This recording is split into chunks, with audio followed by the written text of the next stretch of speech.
চাওক অখিল গগৈয়ে যি বিস্ফোৰক ফেচবুক লাইভ দিছিলে আৰু যে যিসকল কংগ্ৰেছত ভোটদান কৰিছে সেইসকলক ভোটাৰ লিষ্টৰ পৰা নাম কৰ্তন কৰিব লাগে বুলি এখন VCৰ জৰিয়তে বিজেপিৰ সভাপতি দিলীপ শইকীয়াই কৈছে বুলি তেখেতে কৈছিল আৰু শেহতীয়াকৈ তেওঁ ফেচবুকত কিছুমান স্ক্ৰীনশ্বট তেওঁ দিছিলে আৰু সেই স্ক্ৰীনশ্বটসমূহ এজন বিজেপি নেতা কৰ্মী ফেচবুক একাউণ্টৰ পৰা চুৰ কৰিছে বুলি ইতিমধ্যে সেই কৰ্মীজনে তেওঁ দাবী কৰিছে আৰু আমি সেই ডিমৌ নিতাই পুখুৰী শিক্ষক কলনীৰ হৰ্ষ বুলি কোৱা যিজন বিজেপি কৰ্মী আছে তেখেতৰ ঘৰত আহি আমি উপস্থিত হৈছোঁ।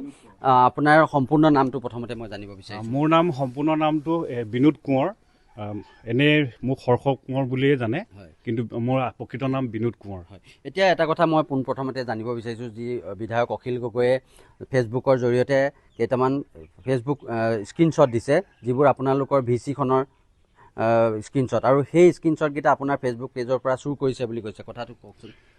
সেইদিনাখন 4 তাৰিখ আছিল, এখন VC হৈছিল। VCত আমি সমষ্টি BLA 1 হিচাপে আমিও তাতে থাকিবলৈ আমি সুযোগ পাইছিলোঁ আৰু যিহেতু এজন সাধাৰণ কৰ্মী হিচাপে উক্ত VCত উপস্থিত থাকিবলৈ পোৱাত উৎফুল্লিত হৈ আমি এনেধৰণৰ ৰাজ্যিক পৰ্যায়ৰ উচ্চ পৰ্যায়ৰ আমাৰ নেতাসকলৰ লগত আমি VC কৰাৰ কাৰণে নিজৰ মনটো গৌৰৱবোধ কৰি আমি এটা ফেচবুক পোষ্ট দিছিলোঁ আৰু ফেচবুক পোষ্টত মই লিখিছিলোঁ যে today I have got opportunity to attend a virtual conference with Honorable State President and so many respected leaders of our party on organization topic. এই কথাটো আৰু মই লোৱা স্ক্ৰীনশ্বট সহ মই এটা ফেচবুক পোষ্ট দিছিলোঁ।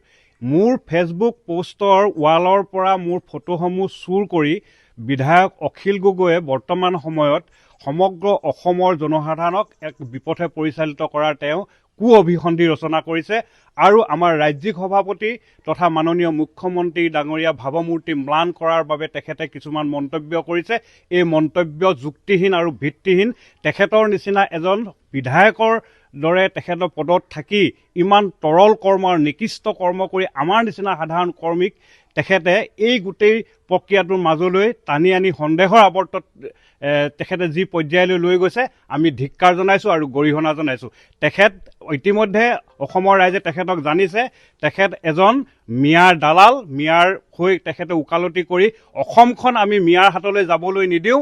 আমাৰ শেষ বিন্দু তেজ থকালৈকে আমি অসমত জীয়াই থাকিম আৰু আমি অসমখনত এই ধুবুৰীত অসমত থকা ধিং বটদ্ৰৱা নিচিনা ঠাইত যেনেধৰণে আজি অসমৰ মানুহবিলাক আমাৰ যিবোৰ থলুৱা মানুহ তেওঁলোকে সংখ্যালঘুত পৰিণত হৈছে, আমি তাৰ পৰা পৰিত্ৰাণ পাবৰ কাৰণে এই অখিল নামৰ অখিলউদ্দিনক আমি সকলোৱে কিন্তু চিনাক্ত কৰা উচিত। আপুনি বিজেপি কি দায়িত্বত আছে? মই বৰ্তমান বিজেপি আমাৰ ডিমৌ সমষ্টি BLA 1 হিচাপে মই কাৰ্যনিৰ্বাহ কৰি আছোঁ আৰু আমাৰ সেইদিনাখন মই এই কথাও স্পষ্ট কৰি দিছোঁ, সেইদিনাখন VCত আমাৰ বিজেপি দলে এটা সংকল্প লৈছে, এখন নিকা এচাৰৰ জৰিয়তে এখন ভোটাৰ তালিকা প্ৰস্তুত হওক, কিমান মানুহ নতুনকৈ ভোটাৰ অন্তৰ্ভুক্ত হৈছে, কিমান মানুহ মৃত্যু হৈছে আৰু কিমান শ্বিফটিং হৈছে, সঠিক তথ্যৰে এখন যাতে ভোটৰ তালিকা সঠিকভাৱে যাতে অসমৰ ৰাইজে পায়, তাৰ কাৰণে আমাৰ কাম কৰিবৰ কাৰণেহে আমাৰ ৰাজ্যিক সভাপতি আমাক নিৰ্দেশ দিছে। মই এটা কথা পোনপটীয়াকৈ সুধিব বিচাৰিছোঁ, সমগ্ৰ ৰাজ্যৰ সকলোৰে মাজত এটা প্ৰশ্ন এতিয়া উত্থাপন হৈ আছে যে অখিল গগৈয়ে কৈছিলে যে এজন বিজেপি কৰ্মীৰ সৈতে সেইদিনাখন VCত তেওঁ কাষত বহি আছিল, যাৰ বাবে সেই কথাখিনি শুনিছিল। সেইদিনা আপুনি আছিল নেকি?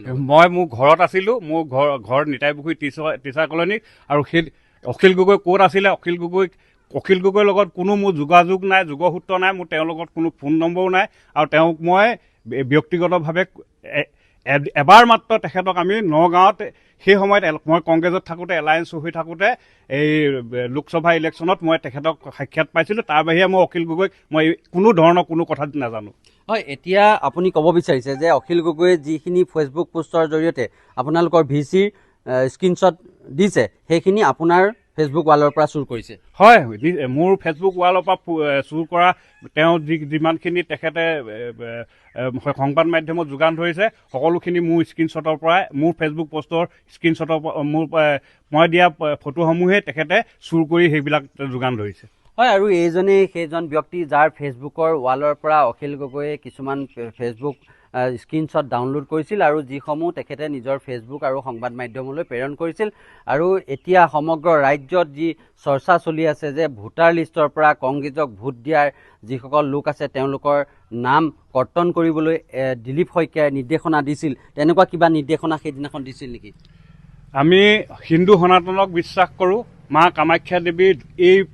কামাখ্যা দেৱীৰ জননীত তেনেধৰণৰ কোনো অপকৰ্ম বিজেপিয়ে কৰিবলৈ কোনো কাৰণতে নিৰ্দেশ নিদিয়ে আৰু কোনো বিজেপি কৰ্মে তেনে কাম নকৰে। হয়, ধন্যবাদ জনাইছোঁ। আৰু এয়া শেহতীয়া আমি ৰাজ্যৰ যি খবৰ আছিল তাৰ ওপৰত এটা প্ৰতিবেদন আপোনালোকলৈ।